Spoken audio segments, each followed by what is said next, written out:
Everyone, तर आज आपण बनवत आहोत काळ्या तिखटाची आमटी. तर त्यासाठी मी घेतलंय कढीपत्ता, कोथिंबीर, आलं लसूणची पेस्ट, असे लांब लांब कट करून कांदे घेतलेत, खोबरं घेतले कट करून आणि चिंच भिजवून घेतलीये. तर आता मी खोबरं आणि कांदा भाजून घेते तेलामध्ये. इथे एक कढई ठेवली, त्यामध्ये थोडंसं तेल टाकून घ्यायचं आणि त्यामध्ये आपण जे हे बारीक चिरलेले कांदे लांब लांब कट केलेले आणि हे खोबरं टाकून छानसं भाजून घ्यायचं. आधी कांदे परतवून घ्यायचे. बघू शकता किती छान प्रकारे कांदा आपला परतला आहे.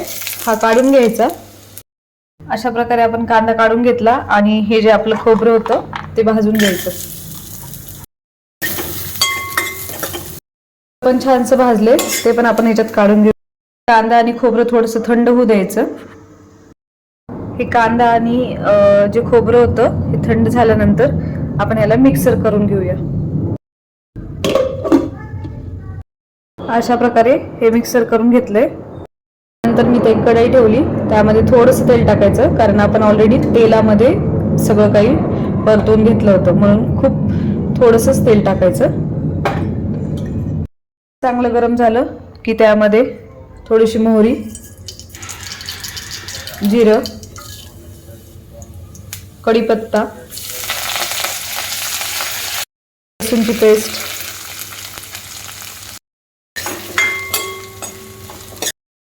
त्यानंतर आपण जो हा काढलेला मसाला आहे मिक्सरमध्ये, कांदा आणि खोबरचा, तो टाकून घ्यायचा.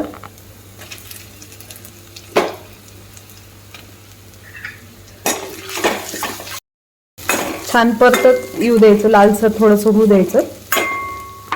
त्यानंतर त्यामध्ये अर्धा चमचा हळद, तुमच्या चवीनुसार तिखट आणि आपला घरगुती काळा मसाला तो 2 चमचे टाकायचा. त्यानंतर आपण जी भिजवलेली चिंच होती त्याचं पाणी टाकून घ्यायचं.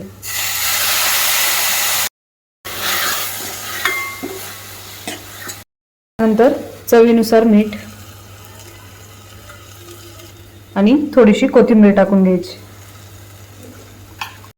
चांगलं परतत आलं की तुमच्यानुसार पाणी, तुम्हाला जेवढं हवंय तेवढं हे पाणी टाकायचं. बघू शकता किती छान प्रकारे आपली ही आमटी रेडी झाली आहे.